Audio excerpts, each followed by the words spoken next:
you talked about teaching kids about entrepreneurship a couple Yeah. of times, but you also talked about entrepreneurship being the road out of poverty for people in Africa.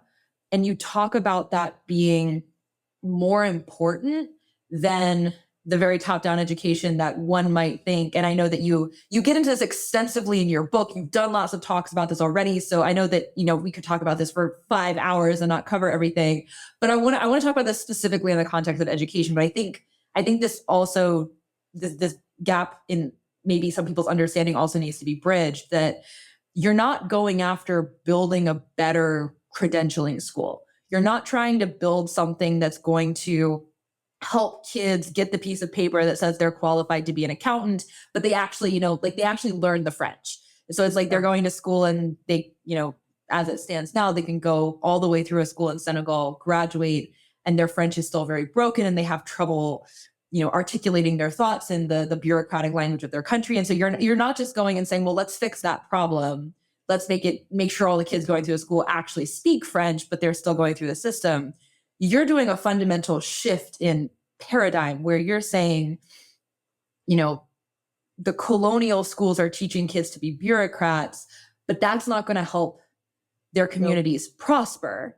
They need to learn how to think entrepreneurially so that they can go and start building the things that they want to see in their communities and in their country and in their personal lives. Like they need to start thinking like builders so that they can, from the ground up instead of from the top down, start building the things that they want to see in their world and benefit from in their individual and communal lives.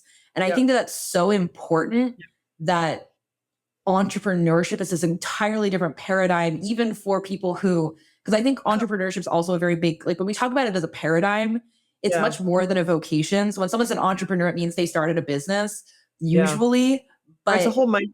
Yeah, entrepreneurial thinking, like they could be working for you inside of your company and they're not starting anything of their own, but they're thinking entrepreneurially, which are the types of people that you want to hire. So I just want to, before we wrap up this conversation, I'd love to hear you just like emphasize a little bit more, like why this is so important, not, in Senegal specifically, but also in Africa more broadly, and also like scaling it out even further, like, clicking the plus button on the map one more time, like on a, not even just, on one continent, but on all of the continents, this shift is so important.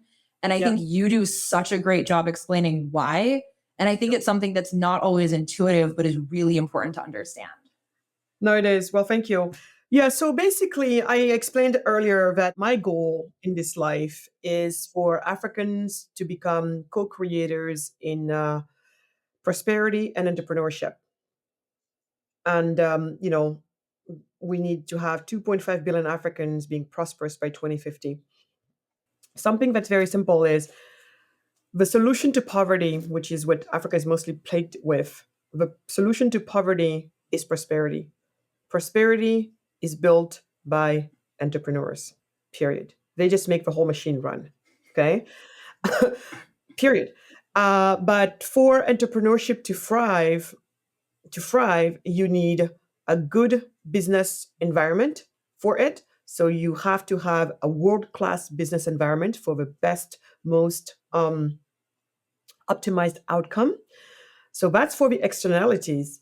But from the person standpoint, you also need to have somebody who is really prepared to take the best advantage of such a business class environment. Meaning, if you provide with a great business environment, you have a free markets all around you, you're really free to enterprise and everything, but you don't know what it is to be free. And that's the other thing. For me, entrepreneurship is the practice of freedom. It really is. That's how I put them together. It's a practice of freedom, and freedom is and it's also the other way I describe entrepreneurship is entrepreneurs are those who criticize by creating, right?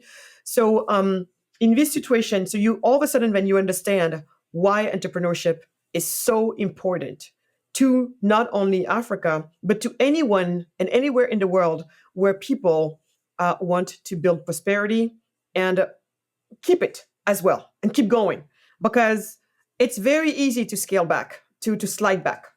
If you start having a society of bureaucrats, people are no longer being as entrepreneurial as they should be, you're going to start to slide back. So this is something that has to be maintained, and it's something that has to not only be maintained, but it has to be nourished era after era after era. So if poverty is my biggest problem, because poverty is my problem, and if the way we're going to become global co-creators of prosperity and innovation is through entrepreneurship, then you understand why I'm working on those two. I'm working on the business environment. So that's the whole other aspect of my life. That's what this book talks about a lot of. How do we get there? And another thing that I'm working on is on the people themselves.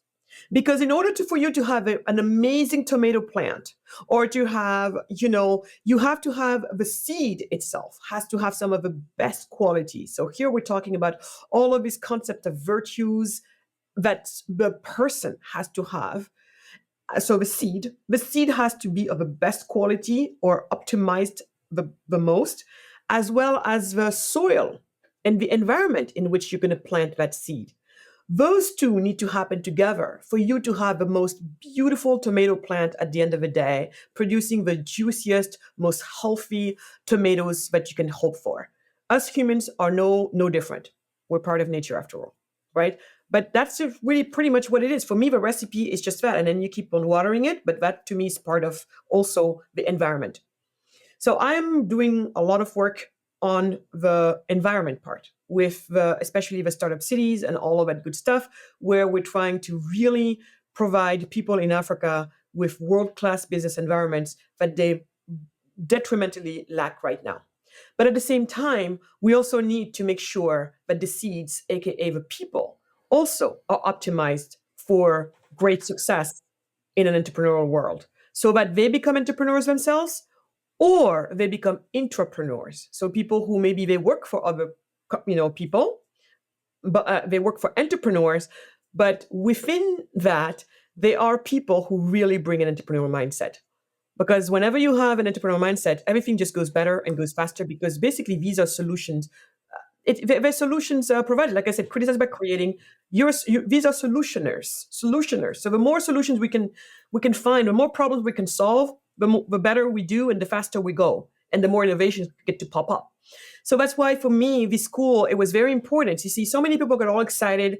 We're supporting a school in Africa. Don't take me wrong. I'm not going to do what people do to Mr. Beast and be like, oh my God, butt out. We don't want your help or whatever. That's not that. But just like, can we redirect your thinking? Can we shift your thinking about education? Should we still in the 21st century be simply happy because we helped kids in Africa become literate, meaning knowing their ABCs and knowing how to count? Don't take me wrong. It is a good first step. But let's be honest, is that really what's going to get this kid to survive and thrive? Because I'm not just happy with surviving. We need to thrive. We need to flourish. Is that what's going to get this kid to really thrive and flourish, especially in the 21st century? Kids who maybe by the time they're done, they have never yet touched a computer, and they're going to they're going to touch their first computer in their life when they're going to be maybe 21 or 22, if they're lucky to even have a job or an internship or something that actually gets them in a position where they use that. And then guess what? They're going to be behind everybody. They don't know how to build spreadsheets or anything like that. So you see the work we have to do. And so for us, the catching up is simply no longer an option. We have to leapfrog. We completely have to leapfrog. So for me, it's not just like even changing the paradigm. It's like you're changing the paradigm, you're also leapfrogging, you're doing so many things at the same time. But kids can handle it. They can handle it. That's what I love about kids. They can handle it. They don't know what came before. They don't need to know what came before. You put it in front of them, they're going to go for it. So that's why the school we're doing here, it's really about giving them the tools to be lifelong learners.